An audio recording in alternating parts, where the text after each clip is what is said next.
চুয়াডাঙ্গার জীবননগর উপজেলার গোয়ালপাড়া গ্রামের চাঞ্চল্যকর স্কুল ছাত্রী মরিয়মকে ধর্ষণ ও হত্যার দায়ে আদালত একমাত্র আসামি আবুল হোসেন ওরফে ফটিককে মৃত্যুদণ্ড এবং 2 লাখ টাকা জরিমানা করেছে।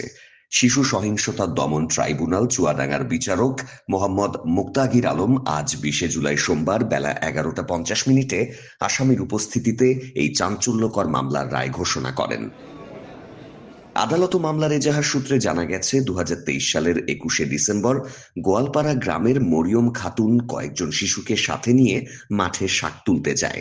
এ সময় শাক তুলে দেওয়ার কথা বলে আসামি মরিয়মকে একটি ভুট্টা ক্ষেতের ভেতরে নিয়ে যায় এবং ধর্ষণ শেষে হত্যা করা হয়। তদন্ত শেষে পুলিশ অভিযুক্ত আবুল হোসেনের বিরুদ্ধে আদালতে অভিযোগপত্র দাখিল করেন।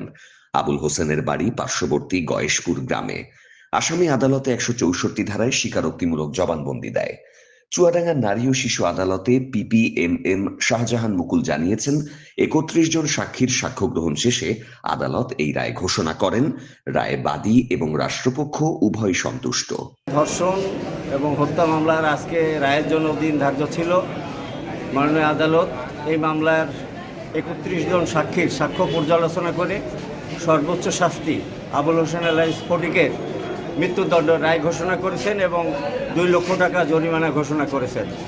এই মামলায় রাষ্ট্রপক্ষ এবং বাদীপক্ষ সন্তুষ্ট। বাংলাদেশের মানুষ ধর্ষণের মামলায় এরূপভাবেই ন্যায় বিচার পাক, এটি রাষ্ট্রপক্ষ আশা করে।